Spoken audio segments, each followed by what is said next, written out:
Você sabia que é possível ter milhares de canais, filmes e séries diretamente no seu navegador sem a necessidade de nenhum aparelho ou mensalidades? Conheça a Live TV. Nosso site tem todos os canais de TVs abertas do Brasil e também os canais por assinatura. Filmes de todos os gêneros, incluindo os principais lançamentos do mercado. Séries atualizadas para maratonar e se divertir muito, sem travamentos. Animes, desenhos, além de toda a grade infantil, documentários, canais de notícias e informações, novelas e programas que marcaram época, jogos e eventos esportivos ao vivo e muito mais. 100% online, disponível 24 horas por dia, 7 dias por semana e o melhor, totalmente gratuito e seguro. Tudo isso através do seu navegador. É simples, rápido, basta acessar o site e assistir a qualquer hora, em qualquer lugar. Conteúdos em SD, HD, Full HD, H265 e 4K. E sim, é realmente grátis, sem mensalidade, sem nenhuma taxa de adesão. E aí, gostou? Então acesse agora. O link está na descrição. Clique e assista milhares de canais, filmes e séries gratuitamente você também. Live TV. Poupe dinheiro, não poupe diversão. Agora eu gostaria de refletir com vocês a respeito do livro do Eclesiastes. Na Bíblia, ele é contado entre os livros sapienciais. De outra vez, nós conversamos um pouco sobre o livro Cântico dos Cânticos. Queremos, então, fazer uma sequência da apresentação desses livros. Hoje, então, é o livro do Eclesiastes. Primeiramente, uma explicação do ponto de vista da palavra. Eclesiastes, na língua hebraica, corresponde à palavra Kohelet, que tem sua raiz, que é Kahal, que significa assembleia. Esta palavra, traduzida para a língua grega, deu então a palavra eclesia. E aí você já deve estar ligando eclesia, eclesial, tem tudo a ver com a igreja. A palavra eclesia, no grego, tem sentido de assembleia. Portanto, Eclesiastes é aquele que fala na assembleia litúrgica, é o orador, é o pregador, é aquele, o mestre que ensina na assembleia. Eclesiastes. Muito bem, o autor do livro do Eclesiastes se apresenta como uma pessoa de muita experiência de vida. É um sábio observador. Um observador que vê tudo o que acontece ao seu redor. As pessoas, a realidade, as situações de injustiça, a exploração política, a exploração econômica, as desigualdades sociais, o abuso de poder. E o que o Eclesiastes, este sábio, constata? No meio de tudo isso, as pessoas não param de buscar a felicidade. E aí ele coloca alguns questionamentos. O que é a felicidade? A felicidade dura para sempre? Basta ter poder e dinheiro para ser feliz? Na sua observação, o autor do livro do Eclesiastes vai então dizer, olha, se for desta maneira, muita gente, a grande parte do nosso povo, não vai alcançar esse ideal da felicidade. Se a felicidade consiste em ter dinheiro e poder, então a grande parcela da população não vai alcançar esse ideal, porque é uma parcela que mal tem o que comer. O livro do Eclesiastes foi escrito por volta do ano 250 a.C.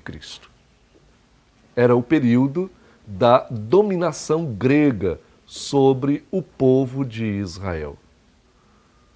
Então, vários impérios se sucederam dominando a Palestina, dominando o povo judeu.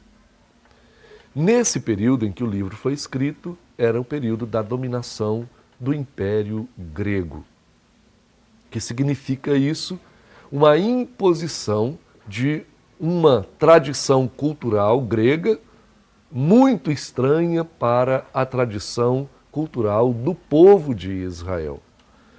Junto com a cultura, então, os gregos impuseram também seus costumes pagãos. Houve muita resistência da parte de algumas pessoas fiéis à tradição cultural e religiosa de Israel. Mas uma outra parte aderiu a esse processo de essa influência da cultura grega que passou a ser chamada de helenismo.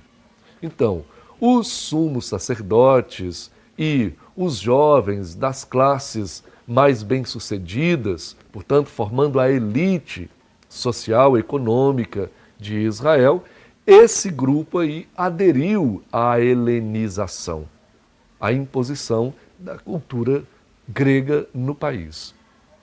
Os outros resistiram e, às vezes, até a morte a esta imposição da cultura e dos costumes.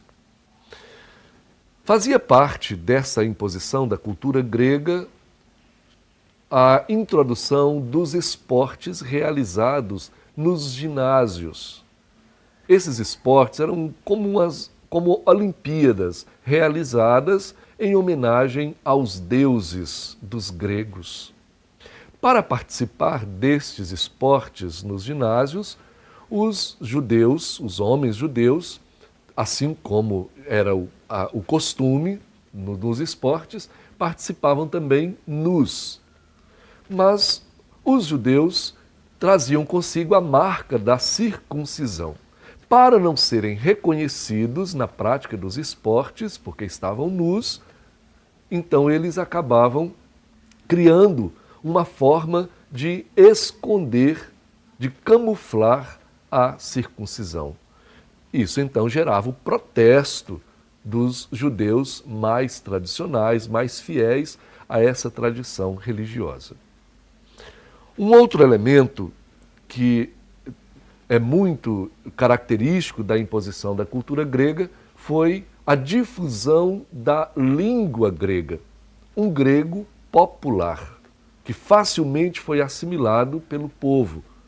Então, logo, a língua grega passou a ser falada nas ruas, enquanto nas sinagogas o hebraico prevalecia para a leitura da Sagrada Escritura e para as orações. Agora, uma forte característica do helenismo era a organização das cidades, a polis. Até a forma de construir as cidades tinha o seu jeito próprio, a característica da arquitetura, da cultura grega. Isso também estabelecia nas cidades a diferença entre os cidadãos e os escravos. Os cidadãos eram homens livres que participavam das assembleias e tinham direito ao voto, às decisões, enquanto do outro lado ficavam os escravos e as mulheres que não tinham direito nenhuma participação. Bem, um outro fator do helenismo era porque para as classes superiores, né, para os ricos, a elite, tudo era mais facilitado. Tinha abundância de bens, enquanto do outro lado ficavam os trabalhadores escravos e a miséria do povo, também por causa da cobrança de impostos que era obrigatória, imposta pelo Império Grego. No meio de tudo isso, o Eclesiastes então observa o sofrimento diário das pessoas. Ele observa, questiona, analisa e se posiciona. E o Eclesiastes vai então concluir: tudo é vaidade. E acaba deixando uma mensagem que é bem atual para o nosso tempo mesmo, de um consumismo desenfreado. Para nós, também, o Eclesiastes iria dizer que toda essa agitação humana em busca de prazer e de felicidade não passa de mera ilusão. Tudo é muito fascinante, mas tudo é passageiro. Só Deus permanece. No próximo bloco, nós continuaremos a nossa reflexão em torno do livro do Eclesiastes, e aí eu quero